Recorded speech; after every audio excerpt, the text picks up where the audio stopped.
Thanks for everybody for watching. I've got Jeremy here. Today's episode, what we're going to do is I want to capture some of Jeremy's story, and so I figured we get into his arc of being a runner, being an injured runner, and how he turned it around, and what he's doing to continue to turn it around. So, Jeremy, I'll let you do most of the talking, but as I understand it, you ran through high school, ran through college, correct? I didn't run all the way through college. It was just 1 year, but it was actually when I was a sophomore. I was a walk-on, and All right. that was an experience. Yeah. In what way do you mean? Just the level of running and mileage that I had to do. Oh, like the increase. Yeah. And, do you want to maybe explain a little bit of just like simply like where did you leave off in high school with like running volume, and where did college start you at, Sure. especially in your sophomore year? So I would say in high school we were probably doing 25, definitely not 30 miles a week. But it was mostly just running, and that was it. And then once I got to the college level, the jump went from basically like the summer training was about 40 miles a week, and then all the way up to 60 miles a week at one point. And in addition to that, there was lifting, strength training, So it was a lot. pool practice. Yeah, it was a lot. Did you guys have any kind of recovery routines back then? No, I mean the recovery routine was mostly go to the training room and sit in the ice bath, or get the trainers to wrap a giant bag of ice to your legs. Saran wrap, essentially. Yeah, right. Did you have any injuries when anything that you can remember when you were in that sophomore year? Yeah, I had like a hamstring injury, and I went to the training staff, and they made this like makeshift like orthotic for me, and then it just like basically just shifted all my pain Yeah. and made things worse. Yeah, yeah. Was some of your decision to not continue to run after your sophomore year just as your experience entering your sophomore year? Like the increase in volume and everything you had to do, was it tough to balance that out, or like after, like, was that why ultimately you were like, you know what, like maybe I won't continue in college at that point?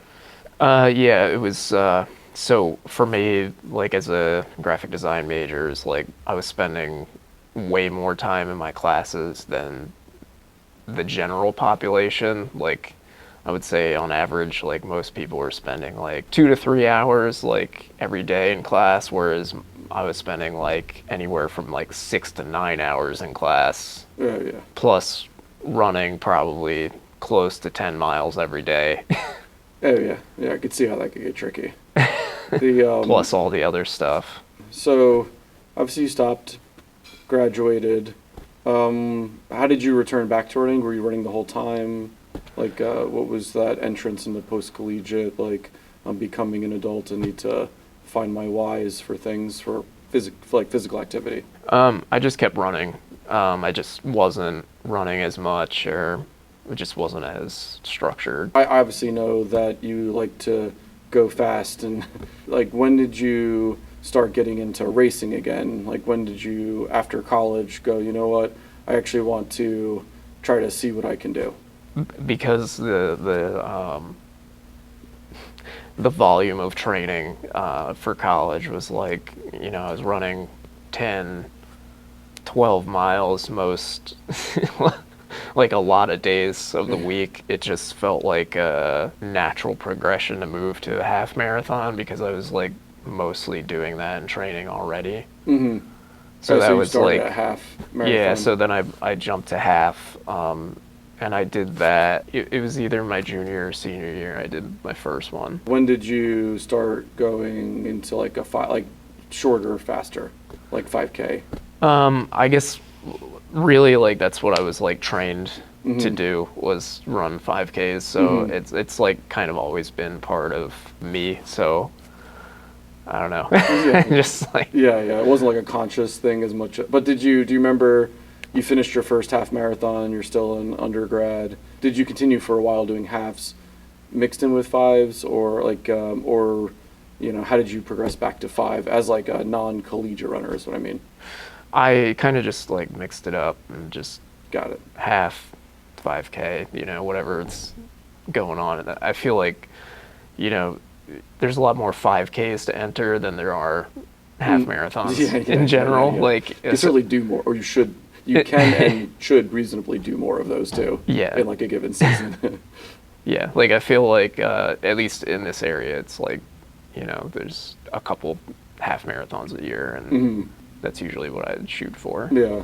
So at what point did you start to notice, because obviously I'm aware that you had pain and it didn't just start in the past couple of years.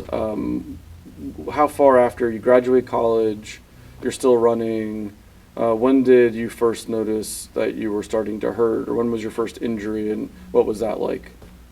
I had this weird experience when I was still in college, actually, where I like went to sit on the ground and my like knee popped out. You felt it like shift, like yeah, and then it was stuck, Oh, and then like had to like slowly straighten it out until it like popped back in, and it didn't feel great. no, yeah. And it didn't feel great for a while, I would say, after that. Have you noticed that to be a recurring theme at all? Like, was the knee ever a problem again for you? Yeah, it was. It hasn't been a problem in years, but it's something I'm mindful of. Yeah. After that point, what were some like the injuries that had been more lasting, that only in more recent time you've been able to kind of get back on the right side of it again? I'd say the worst one is probably like Achilles tendonitis. I had a lot of issues with that starting probably actually in college. I feel like I missed pretty much a whole summer worth of running because of it, and it just kind of plagued me for a long time. Do you remember how you went about, because this is obviously not just yesterday, and I think it's easy to forget sometimes how information wasn't always readily available. Yeah. Even if there was obviously internet, it's not like there was like dedicated professionals for helping people run, at least not in how it is now. So do you remember like what you did resource-wise early on, even like not necessarily just while you were still in college, but as you kept having the Achilles tendonitis until you finally started to piece together what was working for you? I saw my primary care doctor. He recommended that I go to physical therapy. Definitely spent a lot of time in physical therapy in my life. I would say it always felt like I would make progress and things would get better, and then it would just always linger. And at one point I noticed that like I had this like bump on the back of my heel, and I remember I asked the therapist about it, because at the time I ended up going to see a podiatrist, and they gave me heel lifts. That's like when that bump started, and I asked like, is this like swollen? Like, what is this? Is it eventually gonna go down? And they're like, well, it should, hopefully. Right? Yeah. So not instilling a ton of confidence. And it was you found the podiatrist through your primary? Yeah. Was the podiatrist someone who do you remember thinking like, this is someone who knows what to do with me? Or was that even on your radar back then of like, does this person work with people like me? Is like this heel lift something that they just give to everybody, including my grandfather? I would say then I definitely trusted them. Because, young and naive. Yeah. Right? And I feel like back then they generally spent more time with you. Mm-hmm. Yeah, that's certain. Yeah, like the average like doctor's visit, like they actually spoke to you. Yeah, but it never went away, really. And including like the bump itself. Yeah. So, it seemed like no matter how much I was stretching or keeping up with mobility or strength, like it just was always like lingering, especially as I would approach like higher speeds in running or racing until eventually it was just like pretty bad. Do you remember how long it took for it to get to that point where the It was a slow burn, a very slow burn of probably 10 years of off and on dealing with it. And finally, like, they diagnosed it as Haglund's deformity, which do you want to explain that a little bit? which is also known as pump bump.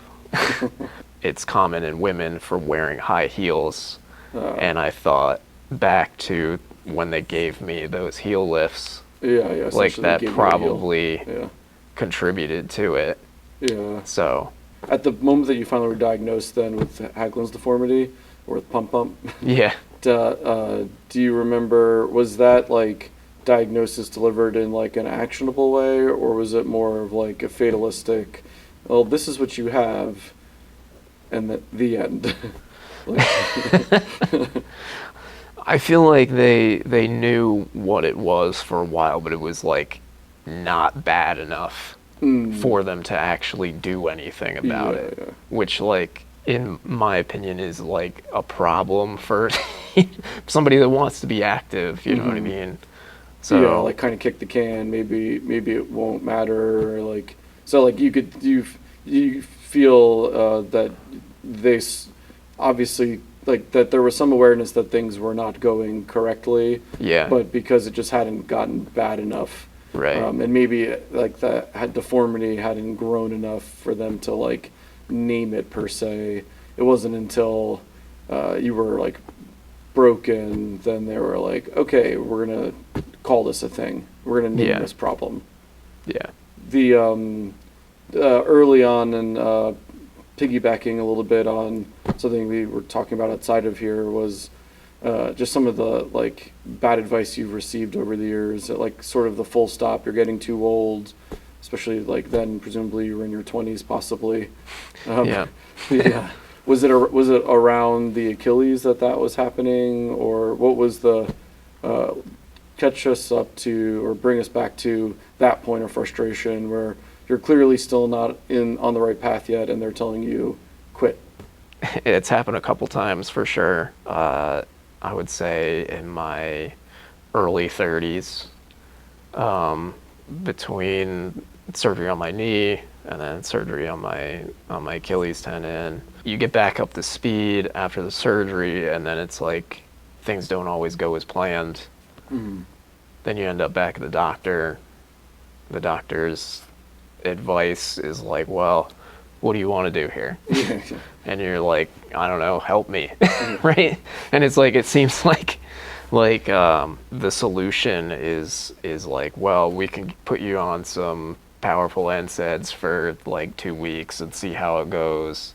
We can put you in physical therapy and see how it goes. But then, you know, then you're like, all right, I'll go to physical therapy.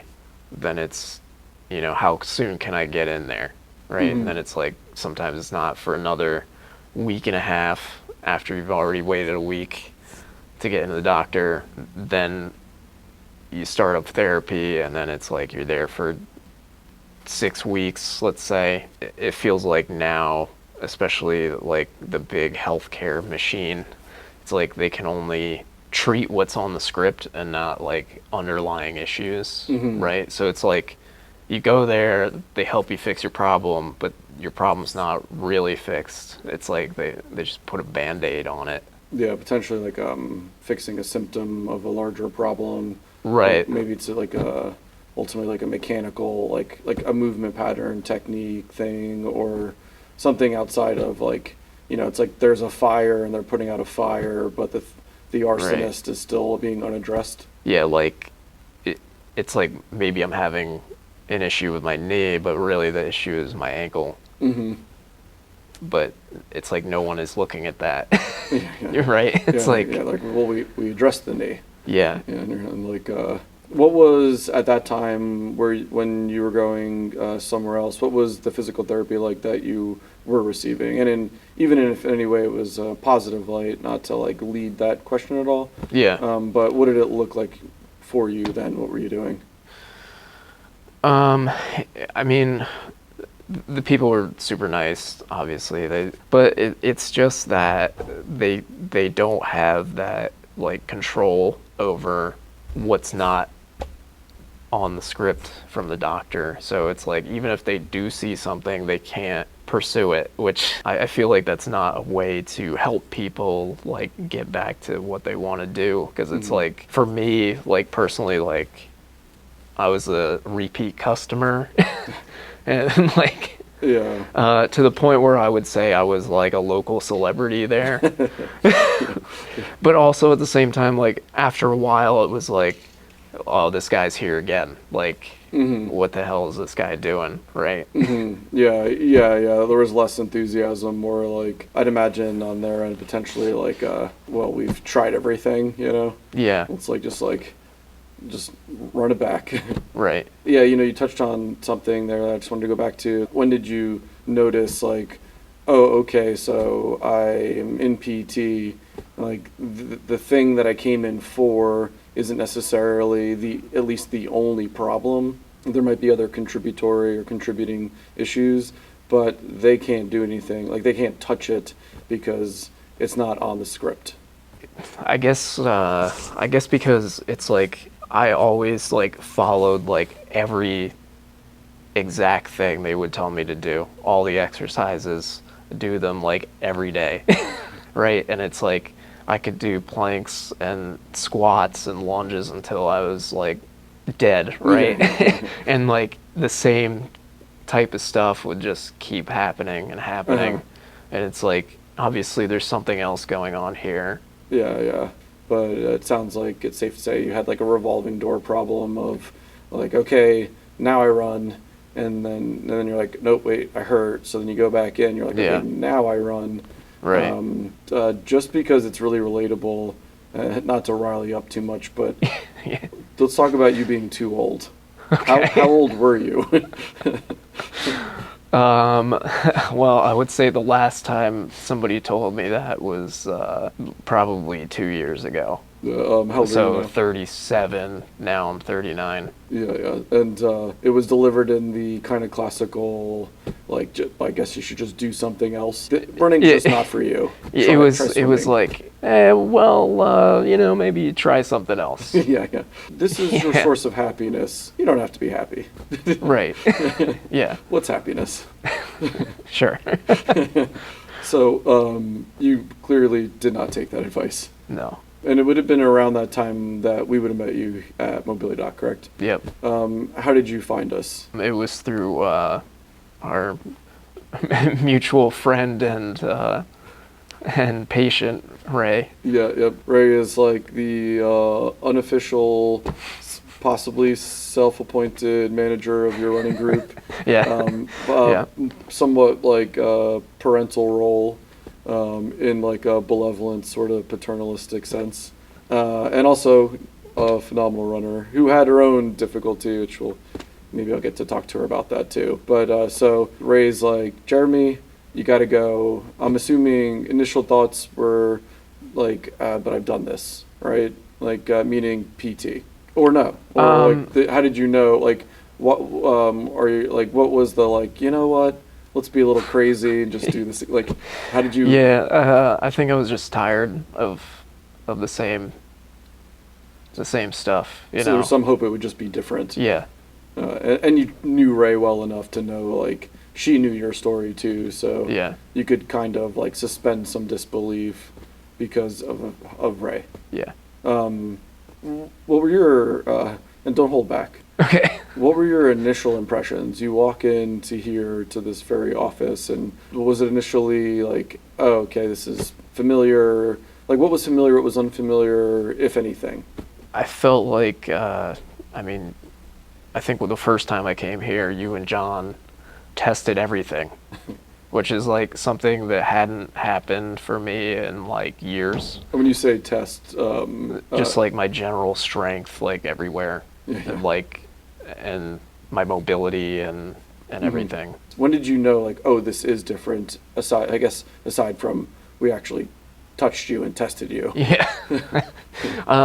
I think just the fact that like you guys spend like the entire time with me, you know what I mean? Like I have my appointment and you're with me like basically the entire time. Whereas I feel like when I was going to other physical therapy, like I feel like it's at the point where it's like you are just a number of many people that they have to manage, which like it just doesn't seem fair to anyone's time or care. It's like you have one therapist that's trying to juggle like 2 or 3 people at the same time.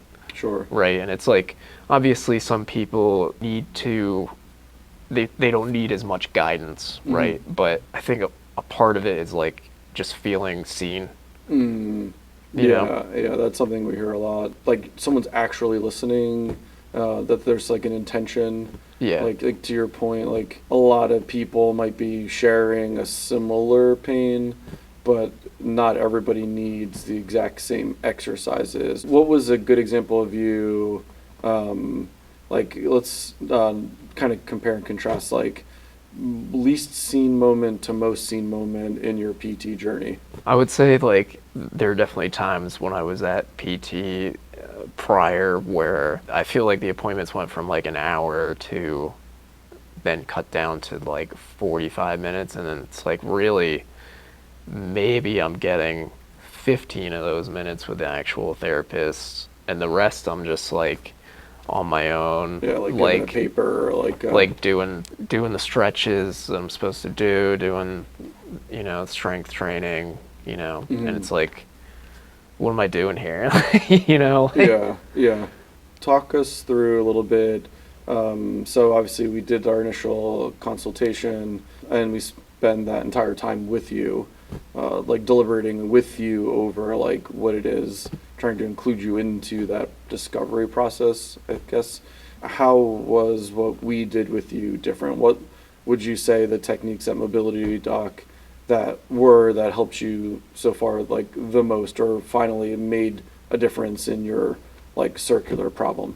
I would say just like looking at me as a whole person and like treating things as they come up before they become an issue has been like such a difference maker for me. Like, because I feel like in the past it would be like, well, this thing is sore, it's pain, I I can't really tell, just I guess it's fine until then it's not. It's nice to just be able to like schedule a time and just pop in and talk it over, Yeah, why don't you explain a little bit more of like how it went maybe at first getting you, because when we first met you, you were still struggling quite a bit trying to run in a meaningful way for yourself. Yeah. And what did that look like with us versus now where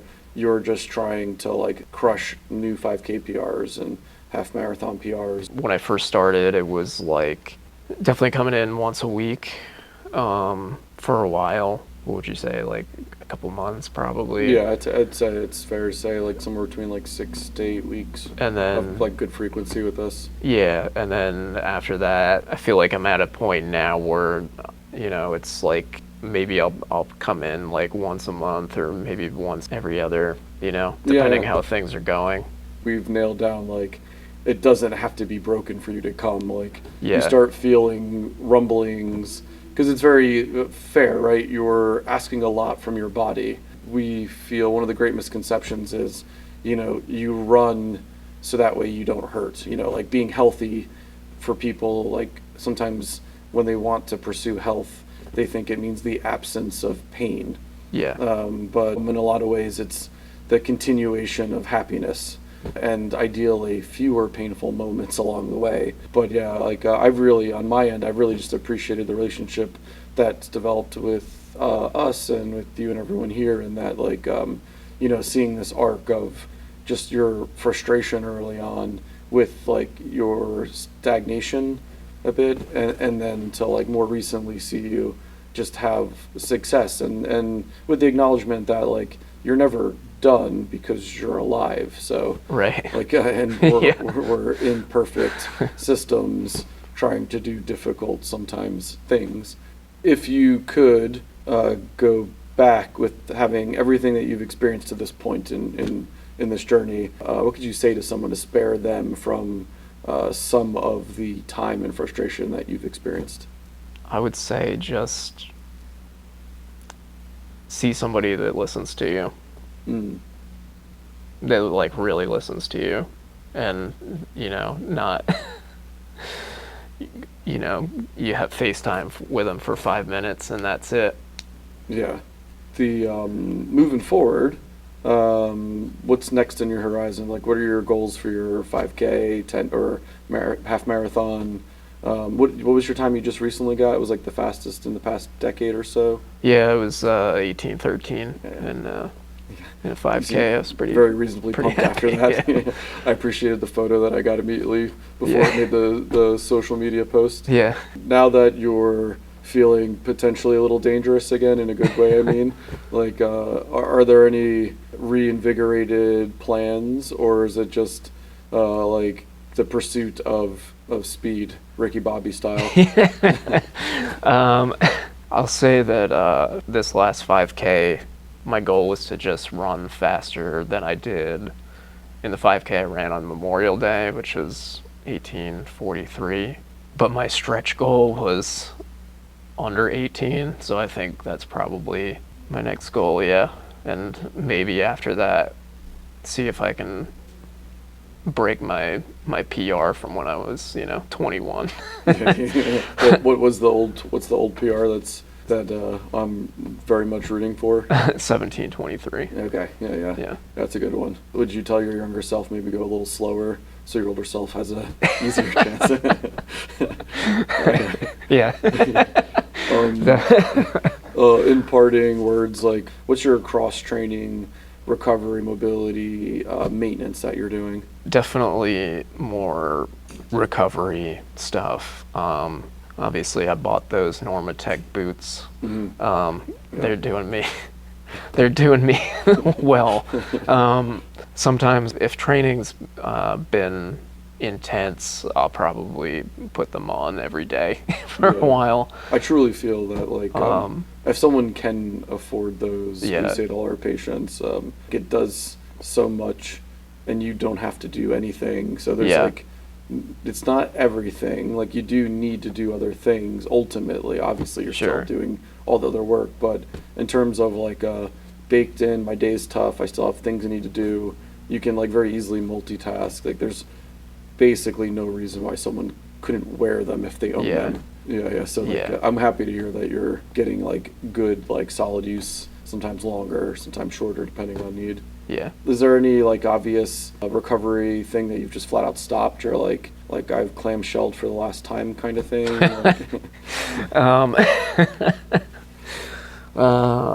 I don't really do like a ton of like static stretching anymore. It's a lot more like active stretching than anything else. Do you have a singular favorite? Like, if I had to, like, what's the one that's like your go-to dynamic stretch? I do a lot of like A skip, B skips. Yeah. So like good solid like track dynamic. Yeah, butt kicks. Depending on how close your heel gets to your butt, you do more. Yeah. That's really great, because I hope that, like, I think there's like this trend of more people, because of I think like YouTube and things like that. As someone who's 40, who only recently started to do track running in the past year, like, I'm myself an example of it, but I'm seeing it, like, more people who never ran in high school or college are starting to actually do those A skips, B skips. Like, they're fun too, and not just some toe touches and arm swings, and then like thank you for coming, and I really hope you know how much we appreciate you, and that very much like we're all cheering on this pursuit of like a lifetime PR, because whether or not like it happens, and it very well can happen, but whether or not it does, the fact that you're just pursuing it is really nice, and it will I'm sure inevitably lead to a lot of fun stories. We've spoken about maybe time trialing a 5K at some point, so maybe I'll punish myself and Team Mobility Doc, because Chloe's actually going to run a 5K soon-ish. And John said that he time trial, so maybe I should definitely tell you about this. Okay. And even if it's like an unofficial, like Yeah. on the track 5K, you can run alongside, or maybe we can get the whole team ready. Yeah. But I'm like nervous about a 5K for myself, but just in terms of the pain. With great speed comes great pain sometimes. Thank you.